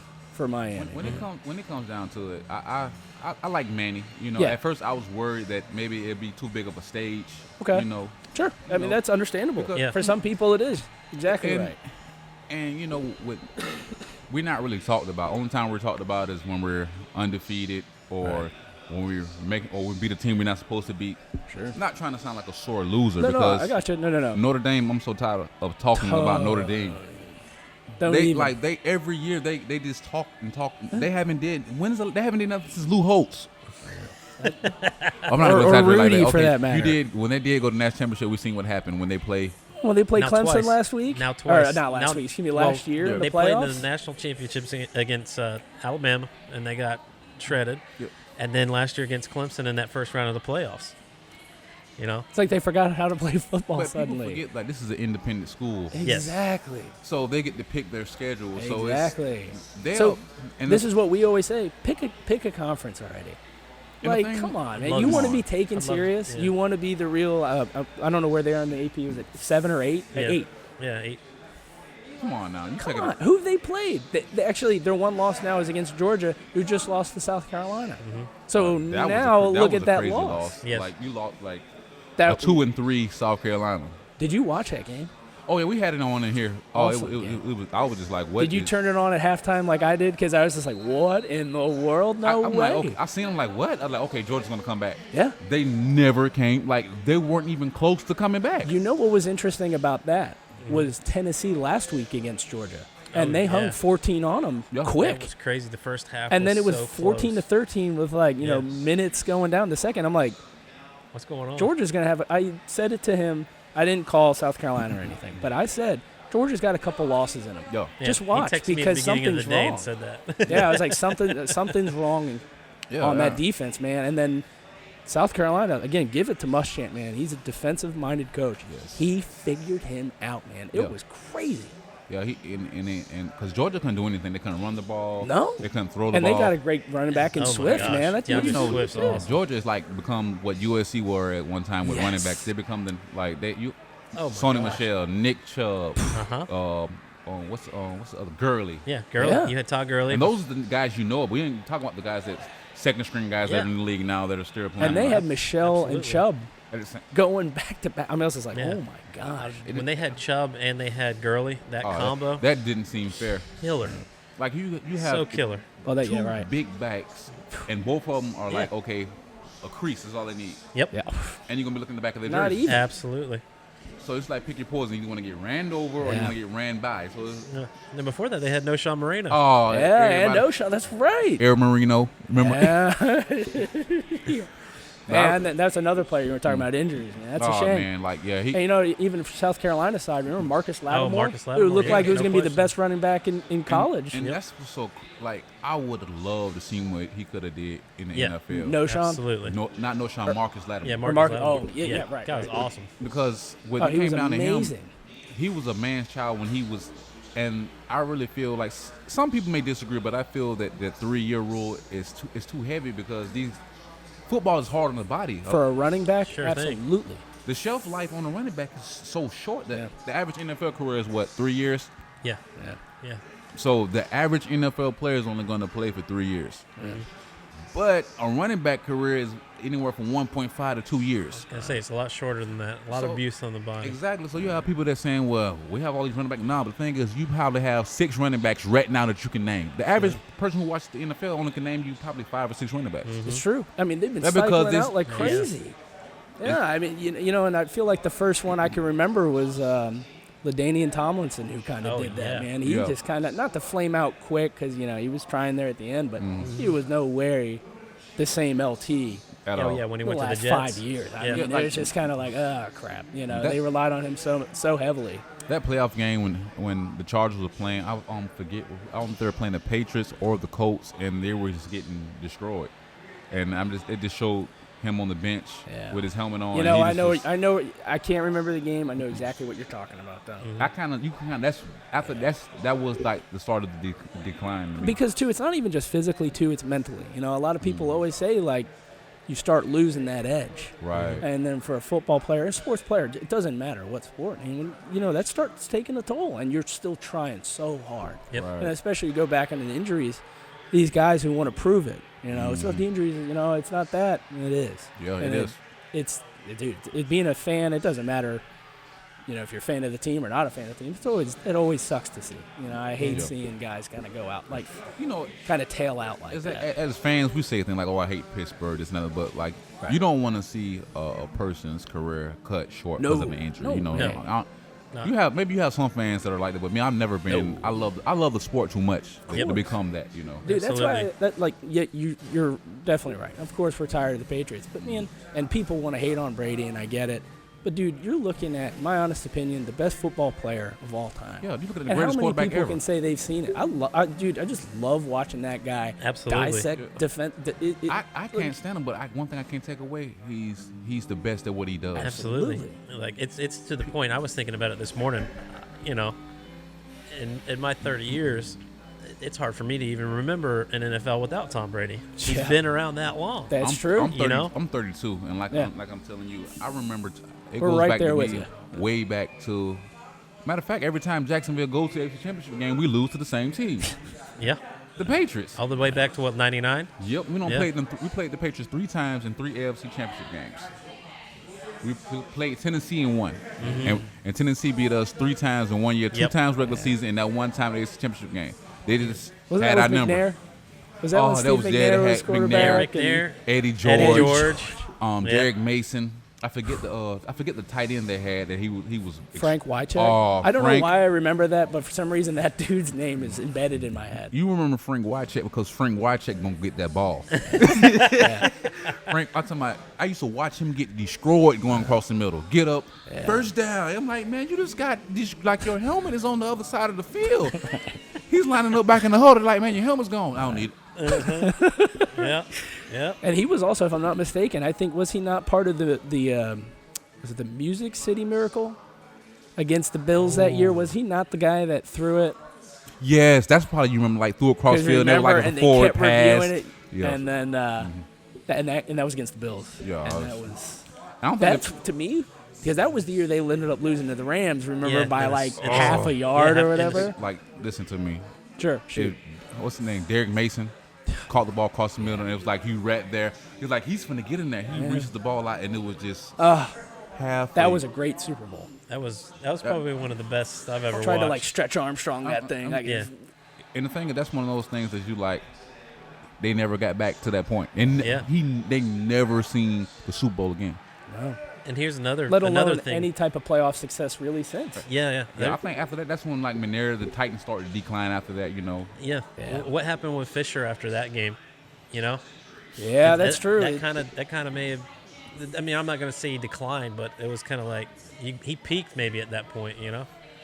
It's like when it came down to Fish, it's like sometimes losses affect people in different ways. Absolutely. Oh, definitely. Like some people, they reinvent themselves. Yes. And they become better. Constant adjustments. Bill Belichick, like people don't understand, like he was a horrible coach Yeah, in the He beginning. got fired I think- from the Browns. Browns, right? Like The if you look at his Browns. Browns record, he was horrible Yes. at the Browns. Right. Guess what he do? He reinvents himself. Yep. Yeah, and reinvents pretty much football for that matter. Man, or reinvents the New That England is the Patriots. standard. Who was the Patriots before Bill Belichick? I mean, really? No one knows. Exactly. That guy doesn't They had exist. that corny Yeah. Patriot hiking the ball to you, and his Yeah. butt's right in your face. I'm like, get this logo out Come on, of here. man. I think only like outside of the Tom Brady era, the only person you remember outside of Tom Brady, maybe Drew Bledsoe, because it was Drew Bledsoe. Absolutely. Yeah, He, yeah. he just had one of those names, Bledsoe, Drew. That's true. That's who the Patriots And, were. you know, Absolutely. and that's who Good he point. replaced. So Good point. out- Yes. Outside of him, you can't really name anybody from the Bledsoe regime. I'm blanking Not- completely yeah, at yeah. that point. Who was the coach? No idea. No one knows. Not Bill Belichick. Parcells had a stint with them at one point, right? Was Did it Patriots? Parcells? I know No, he's I'm with the sorry. Bills, He right? it was the Giants. To the Jets. I thought it was the Giants. I don't. We're all over the place. Parcells been All over everywhere, the man. Yeah. The big tuna. That's why they call him Big Tuna, because he travels. Well, Free, we love having you on. We got to Thank take you, a break. man. Thank you so much. It was fun. I enjoyed myself. Good, man. Yeah, for sure. Anytime you feel like wanting to come on, man, just come Most get the definitely. interception. right. With that, guys, we're going to take a break. We'll talk to you soon. Bold City Sports Talk.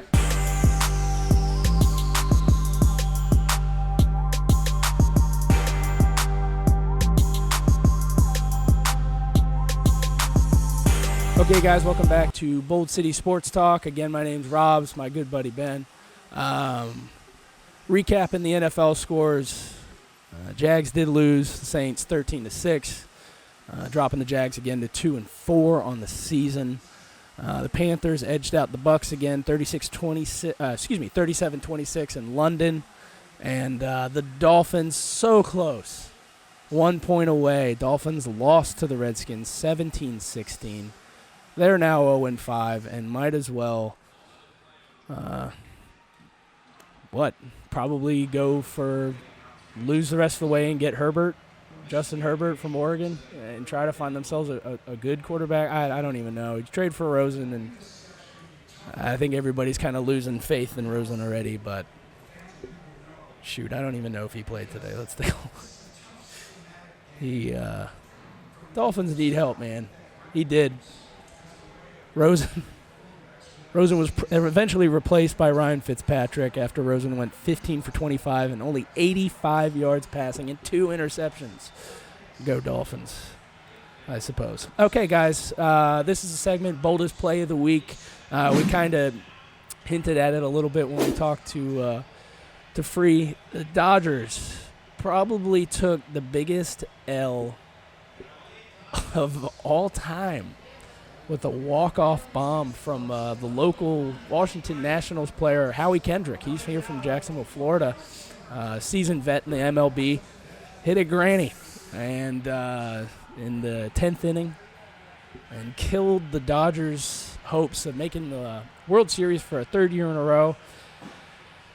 I don't know. Kershaw went in, I know, in relief where he's typically bad in the playoffs. They gave up 2 home runs. Yeah, 2 home runs. I mean, this is, of course, a certified Hall of Famer as well. But I don't think absolutely. I don't think another player will go into the Hall of Fame for the majors with a more checkered playoff history. I mean, this guy, and it's a shame. It is a shame. He just, for whatever reason, can't get the job done. Mm-hmm. And he was as well. He was a Jacksonville Suns pitcher. Mm-hmm. I got to see his final outing. It was really cool. Got to see him pitch for the final time, and he got called up the very next day to the Dodgers. Any comments on the Dodgers? What do you think, man?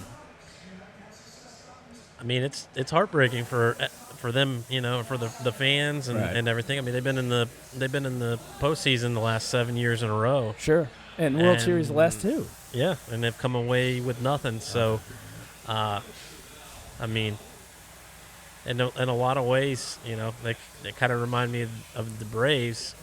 It's been since since '95 for the Braves for a World Series win, and it's been since '88 for the Dodgers. So it's it's a team that's battling to get past that point in the playoffs. Of essentially mediocrity. If you're not winning the championship, you're a mediocre team. I mean, not to sound extremist or anything, but it's kind of either win or go home. That's what they say. But, piggybacking on the Braves, I think that's a pretty solid kind of mirror image. I mean, how many years in the 90s did they win the pennant and came away with it with one World Series? Absolutely. The Marlins have more World Series. At the time, the Florida Marlins have they have double the World Series the Braves have in the last, 25 years? Yes, sir. It's crazy.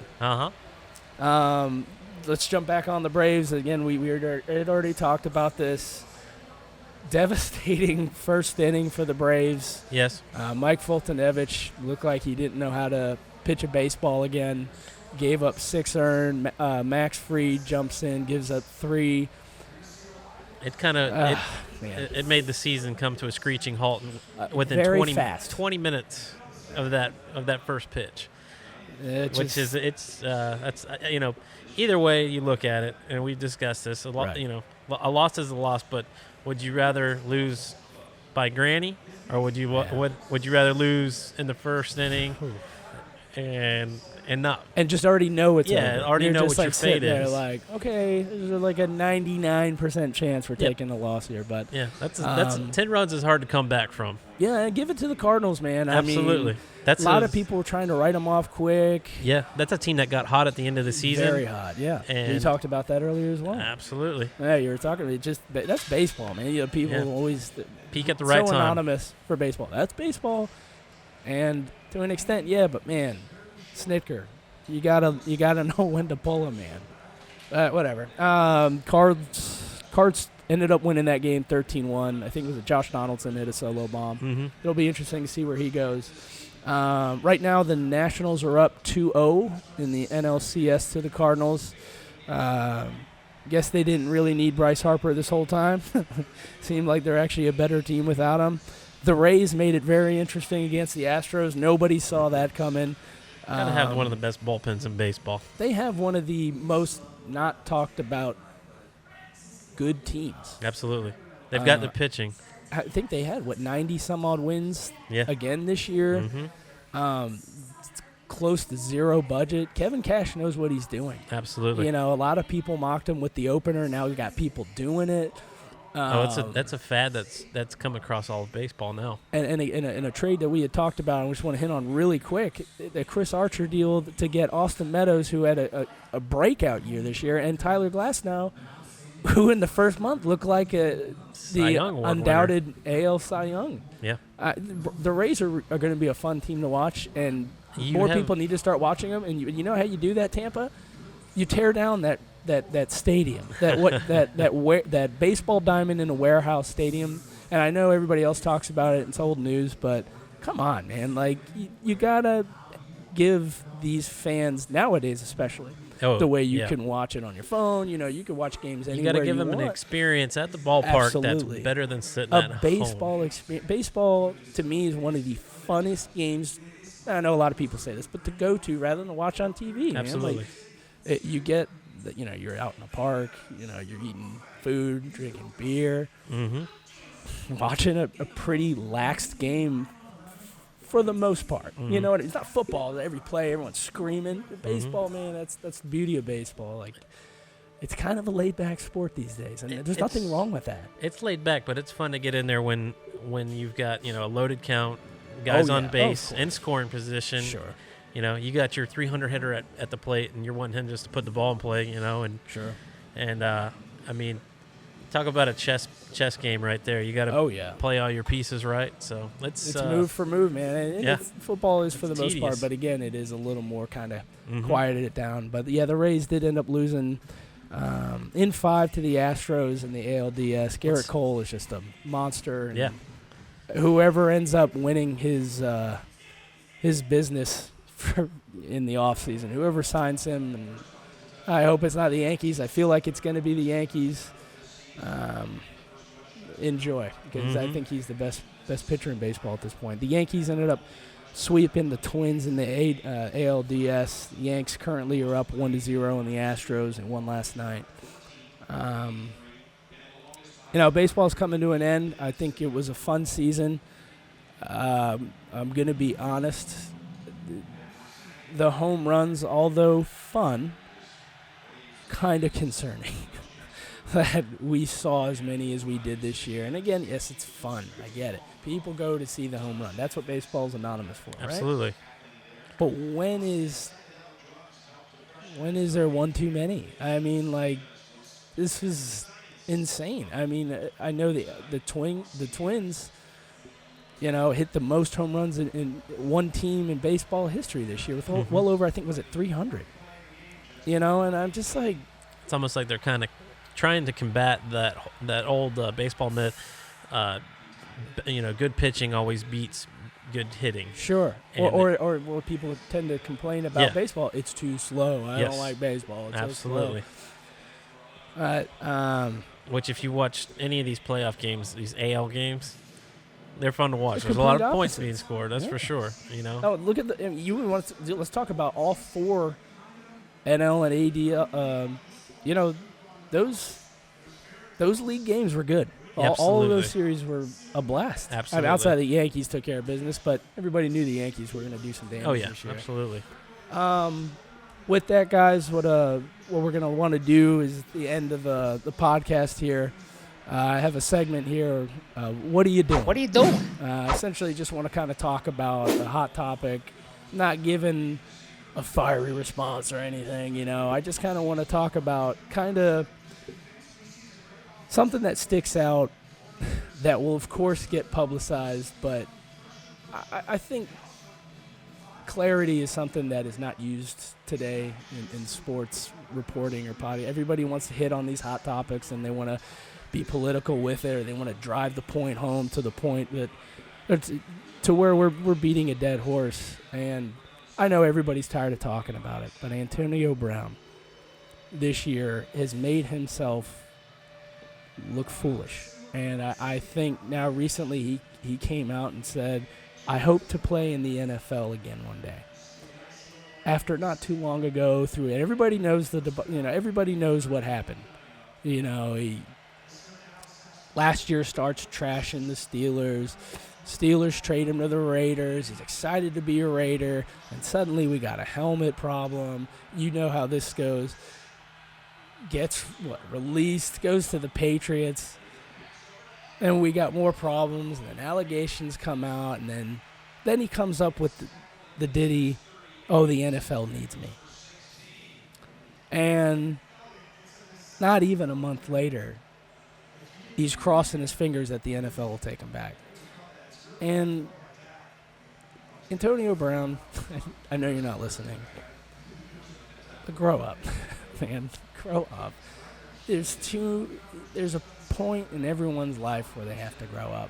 And it doesn't matter if you're playing a professional sport, doesn't matter if you're in the workforce, doesn't matter if you're working for yourself, doesn't matter if you're a bartender, it doesn't matter. The world doesn't revolve around you. It never will. It won't for anybody here in this world. Don't shoot yourself in the foot. And you did that multiple times this year. And now you're essentially going to beg NFL teams to sign you. And who's going to at this point? They know that you're going to voice your opinion when you're mad, and there's nothing wrong with that. And there's nothing wrong with you expressing yourself. Sure. That's great, but, you just sometimes you got to stand your ground, and you got to kind of know when to seal your lips and just play football and enjoy your life. And, it's like quitting essentially what he did. He quit his job and then came back to the boss and was on his knees begging for forgiveness, and that never looks good on anybody. It's not just Antonio Brown. It's a life thing. And I think, a very talented receiver. He's tons of fun to watch in Pittsburgh. I think the dude seems like a super cool guy, nice and arrogant, yeah, sure, but what sports, athlete isn't? But I think this is a big one. I think this is what he'll more than likely be known for, towards when he's not playing. Yeah, unfortunately, that's what happened. Yeah. He definitely will be known for this instead of all the stuff that he did do on the field. The great things. I mean, we're talking about the number one receiver with Ben Roethlisberger and Le'Veon Bell, and those great Pittsburgh teams. And it's a shame it kind of shook out this way because that team had so much potential. Oh yeah. And I don't know. I wish I knew what he was doing. But I'll tell you what he's probably not going to be doing is playing for another NFL team anymore. And that's a shame because he's a great player. And, I don't know. Hopefully he learns something from this and can kind of better himself because, it's Antonio Brown. He's a great player. But with that, guys, again, on location here at Will Todd Barber Shop. We hope to do this, as much as we possibly can going forward. Well, thank you, Ben. Yeah, appreciate it. Thanks for coming in. Thanks, Will Todd and your barber shop for having us. This has been fantastic. Thanks for our guests, Mike and Free. And, guys, we hope to hear from you. Leave some comments, talk about it.